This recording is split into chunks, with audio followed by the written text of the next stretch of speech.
Martín Zuleta, buenas tardes, ¿cómo va? Hola, buenas tardes, Carlos. Un placer en saludarlo. Bueno, muchas gracias. Igualmente, creo que es importante a esta altura de la campaña hacer algunas consideraciones que creo que usted las tiene con respecto a cómo se va desenvolviendo la campaña, pero fundamentalmente las expectativas, ¿no? Hay que ver qué está pensando la gente, qué efecto tiene, por ejemplo, el tema de la movilización, los autos convocados. ¿Cómo estás viendo, Martín? Hola, Carlos. Disculpa que se me entrecortó. No escuché la última partecita. No, que simplemente quiero que hagamos una valoración de lo que se está llevando a cabo respecto a la campaña y cómo se están viendo en los distintos departamentos.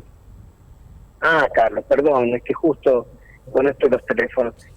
Sí, estamos en una etapa de definición de la campaña electoral, si bien no hay algunas definiciones en los departamentos, en el sentido que hay candidatos que ya se sabe que van, pero hay otros que suenan con la posibilidad de ir. Hay dentro de los frentes, por ejemplo, es toda una incógnita lo que va a pasar con el sector de Vallejos, de Cáceres, ¿sí?, con el sector del mismo Marcelo Arancibia, qué candidatos va a tener en los distintos departamentos, si bien quedan una semanita y media, 2 semanitas para esa definición. Ahora el día sábado se van a presentar las distintas subagrupaciones, donde se le va a dar un poco de claridad al asunto. Y bueno, ya después tenemos muchos departamentos, los más importantes, con candidatos instalados, por supuesto, que ya vienen trabajando. Suenan algunos números a los que tenemos acceso, son muy diversos, según quien encargue las encuestas. Usted sabe cómo es esto también, pero hay una tendencia importante, en el sentido de que en los departamentos importantes, que es donde uno advierte que se va a definir la elección, se van acomodando los números. Creo que ha tomado por sorpresa toda la clase política el mal manejo que ha tenido el gobierno provincial respecto del conflicto docente.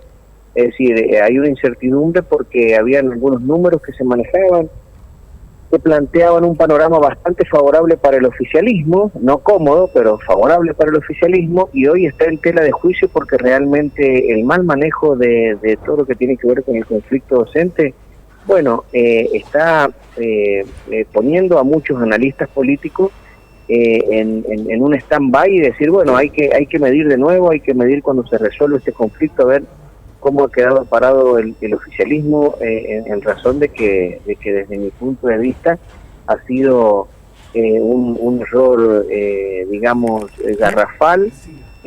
No sé si ha estado bien medido por el gobierno poner la elección en esta época donde se discuten tantas las paritarias, y por otro lado hasta a mí me sorprendió porque en análisis anteriores recuerde que yo le decía que seguramente el oficialismo tiene más armas que la oposición para crecer, en función de que iba a dar los aumentos y tenía el dinero para dar los aumentos que pretendía el empleado público, y eso era algo muy favorable para el oficialismo. Creo que eso se diluyó. Creo que por más que llegue hoy el aumento, ha sido tan mal manejado el conflicto que habrá que barajar y dar de nuevo en cuanto a encuestas se refiere. Claro, porque,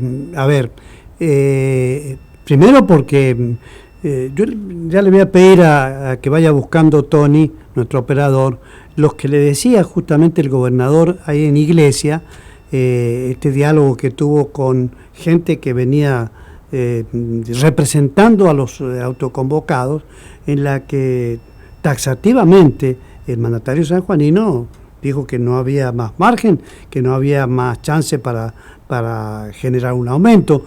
Ahora de lo que se trata, Martín, en este minuto, es que ya se están estableciendo el importe de lo que se le va a descontar, ya están pidiendo los sindicalistas que vaya en cuotas, lo que de esta semana que son 5.000 pesos por día más o menos. Pero básicamente, más allá de eso, del volumen, es cómo se cerró la posibilidad de un aumento y cómo se va a habilitar una modificación. Esto habrá que pensarlo también, ¿no? Sí, usted sabe, Carlos, que nosotros siempre hablamos de política. Sí. Más allá de que si el dinero alcanza, si el dinero no alcanza, usted y yo debemos hacer, y eso es lo que le ofrecemos, por lo menos en el espacio, cuando tenemos ida y vuelta, al oyente le ofrecemos un análisis estrictamente político. Y yo creo que ha estado muy mal manejado el conflicto docente. Ha estado mal manejado y creo que eso va a terminar incidiendo negativamente y complicando el panorama del oficialismo, que, como le digo, todas las encuestadoras lo daban con un panorama tranquilo, con un amesetamiento del principal candidato opositor, que es Marcelo Rego, y con una buena estrategia del oficialismo en el sentido de haber acordado o cerrado en un mismo frente con José Luis Gioja y con Franco Aranda. Parecía que, si bien no era una elección cómoda la que se venía, pero era una elección donde claramente iba a transitar tranquilamente el oficialismo las elecciones. Y ahora, con este conflicto docente, el panorama político es una incertidumbre que realmente asombra, la falta de pericia que ha tenido el oficialismo, así como en otra oportunidad hemos dicho, o he tenido la oportunidad de decir que ha sido una buena estrategia e inteligente estrategia la del oficialismo.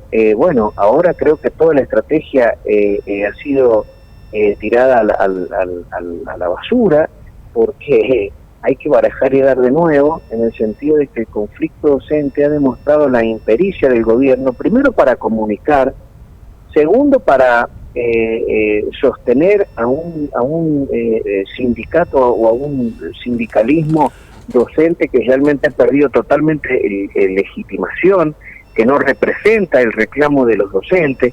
Creo que se ha equivocado groseramente, y los aumentos que han estado dados por el oficialismo, a ver, tenemos que entender lo siguiente, ¿cómo se hubiera comunicado esto correctamente? Mire, el 70% o el 100% o el 50% es una expectativa inflacionaria, es decir, el gobierno está pretendiendo adelantarse, y obviamente los docentes también, a lo que va a pasar en el año, pero realmente una expectativa inflacionaria, es decir, no hay un parámetro razonable para que los docentes digan que quieren cobrar el 100%, porque están previendo una inflación que todavía no se sabe cuál va a ser. Y no hay un parámetro razonable para que el gobierno diga que el 70% está bien, porque no hay un parámetro razonable de cuál va a ser la inflación, ni un dato cierto de cuál va a ser la inflación de este año.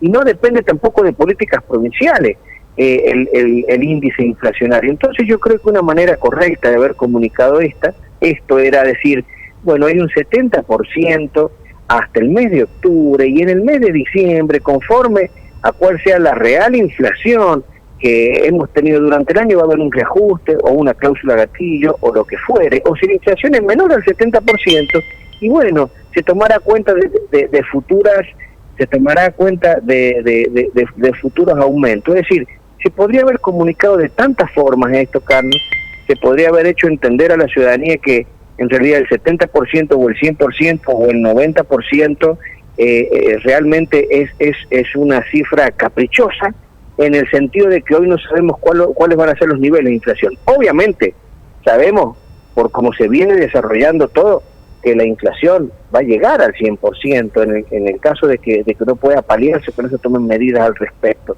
Pero yo creo que ha estado mal comunicado, y creo que esto le va a traer un dolor de cabeza en las elecciones al oficialismo. Claro, y ha quedado en claro también, Martín, de que tanto de un sector como de otro se han tirado, digamos, mucho la piola. A ver si podemos escuchar lo que le decía el gobernador Uñac a docentes ahí en un acto en el departamento de Iglesia. Gracias a Canasta necesitamos un 80%. Entonces, pero que se aproxime a cortar los plazos. No estamos pidiendo más, ¿no? Si se puede hacer. Si te digo que sí, te voy a mentir. Entonces, yo creo que hay que hacer un esfuerzo. No les voy a poder pagar, la grilla salarial les va a ser insuficiente a ustedes. Recuérdense que yo tengo enganchado todos los trabajadores de la administración pública, incluidos también los municipales. Porque estamos no lo está dando, muy debajo yo lo sé, pero mira, pero es la mejor paritaria del país. Si ustedes creen que esta provincia, que naturalmente no es la más rica del país, puede dar 5 o 6 veces más de lo que da cualquier otra provincia, es imposible, ¿me Es entiendes? No reabrir, voy a mentir. gracias a la posibilidad que nos da, es reabrir el diálogo con todos los docentes sanjuaninos. Eso es básicamente. Me quedo con la inquietud. Que los reciba, los autoconvocados. Ok. Es reabrir. Muchas gracias. Gracias a ustedes. Gracias. Bueno, la mejor paritaria del país, dijo Martín, el gobernador. Es relativo. A ver, creo que también el gobierno ha tenido una estrategia equivocada en pretender politizar esto, porque cuando uno le moja la oreja a la otra parte, las cosas no están buenas. Creo que para los docentes la sensación que tienen los docentes, yo soy docente también, la sensación que tenemos los docentes es que no es la mejor paritaria del país, es que San Juan ha venido con salarios muy bajos históricamente a la docencia. El gobierno hizo un esfuerzo el año pasado por cubrir las expectativas y las demandas de los sectores docentes, pero se quedó a mitad de camino nuevamente. Creyó que esta provincia es una provincia, de ciudadanos dormidos, y los docentes se han despertado para ya no volver a sentarse a dormir. Si lo primero que debería haber hecho el gobierno es alentar a la democratización el sindicato más representativo de los docentes, para que realmente exista una sensación de defensa de los derechos de los trabajadores, de los derechos docentes. Ahí lo primero en lo que se ha equivocado el gobierno, no haber forzado, presionado la verdadera democratización. Recuerde que los autoconvocados fueron muy criticados el año pasado por la sociedad, diciendo que debían sindicalizarse y ganar el sindicato por dentro. Se presentó una lista y se la anularon y se la despacharon y se la sacaron de taquito para que continúe la misma representación docente por 4 años más. Entonces hay cosas en las que el gobierno ha errado en este conflicto, independientemente que pueda tener algo de verdad lo que diga el gobernador, pero eso es algo relativo, porque que tengamos la mejor paritaria o la menor paritaria, o que alcance el dinero o que no alcance el dinero, es relativo. Le vuelvo a repetir, Carlos, porque estamos hablando sobre supuestos y sobre expectativas inflacionarias.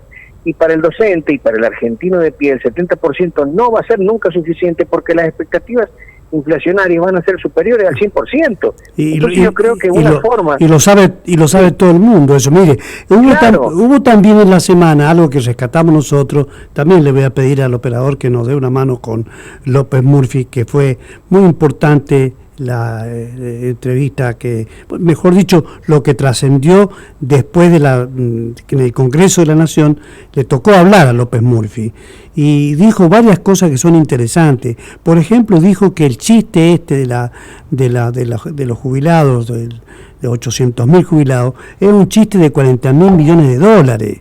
Es decir, dejó varios títulos y dejó en claro de que la situación en la que estamos embarcados es tan difícil que, además acusó a la oposición de haberse quedado callado la boca. El único tipo que habló, es decir, el único tipo que se ocupó de esto soy yo. Los otros, tranquilos. A ver, quiero que lo escuche. Cuidadosa este debate. ¿Cuál es la contribución cuidadosa y dolorosa que quiero hacer? Primera contribución, cállese por favor.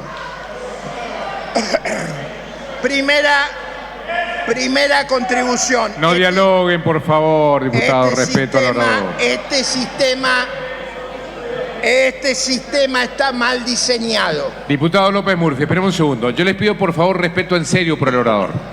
Y vaya redondeando, diputado, gracias. Sí, pero no puedo redondear si me quitan los minutos que me corresponden.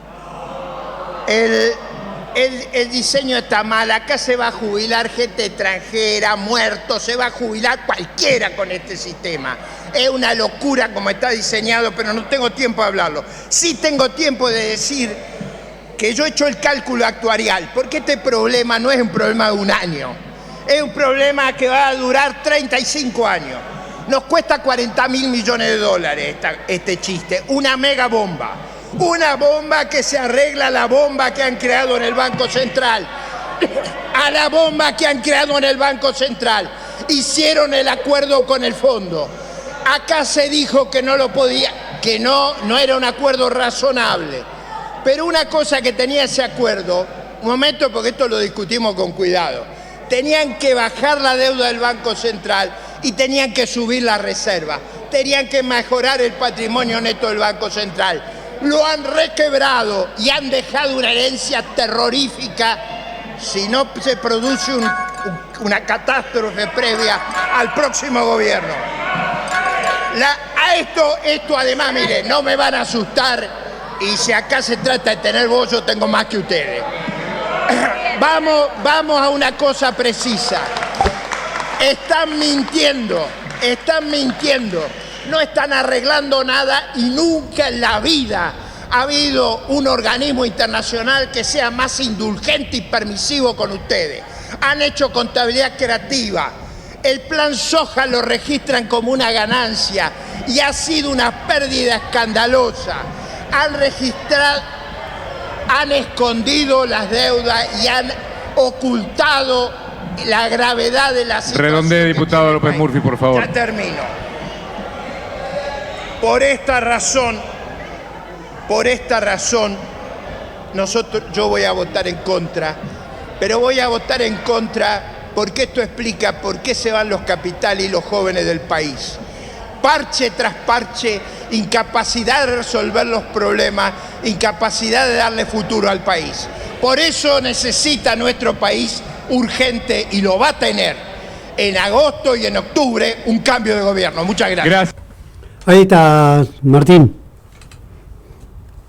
¿Martín? Sí, fuertes palabras, fuertes conceptos.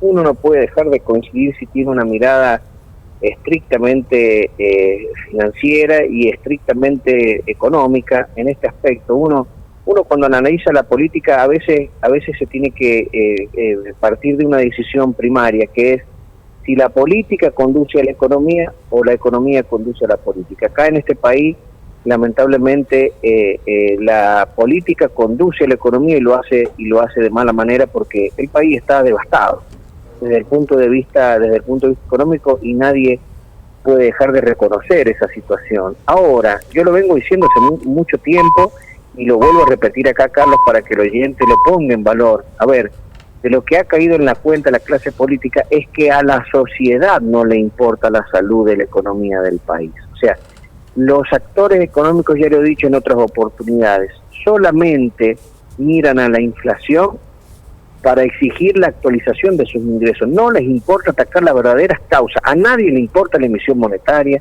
a nadie le importa que bajemos el gasto público. Nadie plantea eso razonablemente porque sabe que no lo va a votar nadie. Es decir, la sociedad argentina tiene una enfermedad que quiere que la política le resuelva las cosas.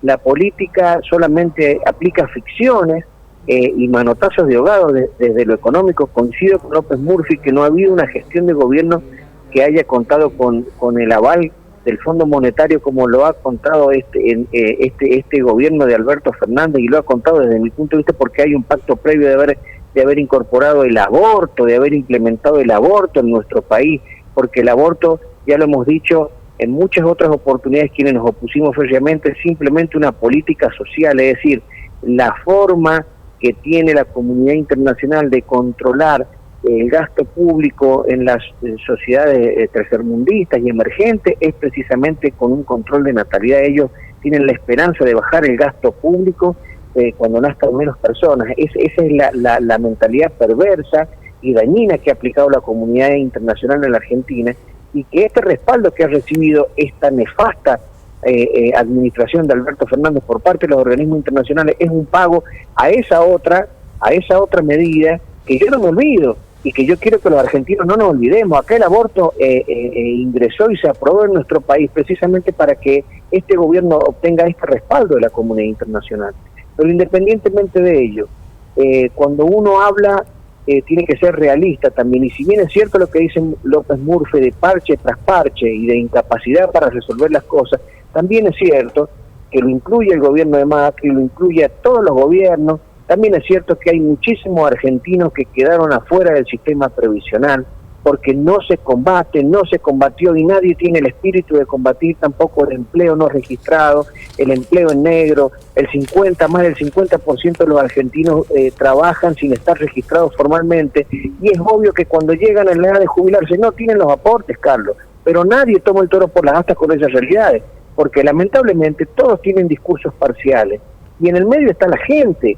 Imagínese usted, un hombre que llegue a los 65 años, después de haber trabajado toda su vida en negro y escuchar un discurso que diga que se opone a que obtenga una jubilación porque no ha hecho los aportes. Pero ha trabajado ese hombre, Carlos, y ha trabajado en condiciones, no solamente que no tiene aporte, ha trabajado en condiciones indignas, ha trabajado en condiciones precarias, ha estado toda la vida mendigando un salario y con inestabilidad laboral, porque el que conoce de esto, yo hago derecho laboral también, el mundo del trabajo negro es muy duro para el trabajador, Carlos. Es decir, no solamente hay que hablar de esto del sistema provisional, sino que hay que atacar la fuente, hay que atacar la causa de esto, que es el trabajo negro, el empleo negro. Tenemos que hacer mucho esfuerzo, en donde tenemos que atraer inversiones, en donde ahí ha fracasado la clase política, no hay inversiones genuinas en nuestro país.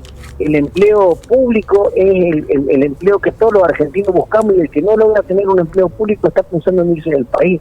Son cosas realmente muy duras, disculpe que me apasione con este tema, pero yo vengo de una visión de la doctrina social de la Iglesia, donde el hombre tiene que estar en el centro de la economía, el hombre es el centro de las políticas públicas, y por ahí me duelen estos discursos parciales, que si bien desde lo económico le reconozco autoridad a López Murphy para decir que esto es una locura que nos cuesta 40.000 millones de dólares, pero también por el otro lado le tengo que decir a López Murphy y a todos los que tienen un discurso parcial que también del otro lado hay personas de carne y hueso que han trabajado toda su vida en negro y que han llegado a una edad que ya no son económicamente activos, y no los podemos abandonar, Carlos. O sea, hay que empezar a pensar en una Argentina en serio, en una Argentina que tenga políticas públicas de largo plazo, políticas públicas que tiendan a atender estas cuestiones yendo a la causa, al origen de los problemas. Y realmente los discursos son parciales. Y eso es lo que el gobierno provincial, al no tener un discurso realista, al no tener un discurso articulado, al pretender hacer de todo cuestiones políticas, el gobierno provincial desde mi punto de vista, ha empiojado, por decirlo de alguna forma, su propia elección, algo que venía muy tranquilo en San Juan, que los números le venían dando bastante bien. Yo creo que después de este conflicto docente, por el mal manejo que ha tenido, yo creo que la oposición encuentra una veta para poder perforar ese amesetamiento que venía trayendo el principal opositor, pero habrá que ver también si la oposición sanjuanina tiene la capacidad de ponerse al frente de este reclamo, porque también hemos visto que han habido, digamos, posturas muy tibias respecto de esto, y bueno, a mí me gusta analizar la política, y yo le digo que es apasionante esto que está sucediendo en San Juan para quienes analizamos política, porque los números de ayer, le aseguro, Carlos, que no van a ser los números de mañana, así que vamos a ver cómo reacciona la comunidad sanjuanina frente a este conflicto. Claro que sí, lo que hay que evitar, porque no es la primera moratoria previsional, no es el primer blanqueo, el peronismo no sabe gobernar sin plata, y esto que aparece como en la superficie como una solución es realmente una espina y una base negativa que nos deja a futuro. Y usted me va a decir, no importa, los chicos están esperando plata, pero ojo, si no espera previsibilidad, estamos en el horno. Y vuelvo a decir, el peronismo no sabe gobernar sin plata. Y esto está clarito. Okay. Ahí es donde está, Carlos, coincido con usted. Ahora le digo algo, el peronismo no va a gobernar sin plata, porque ya ha descubierto que la sociedad no entiende, no le importa la salud de la economía argentina.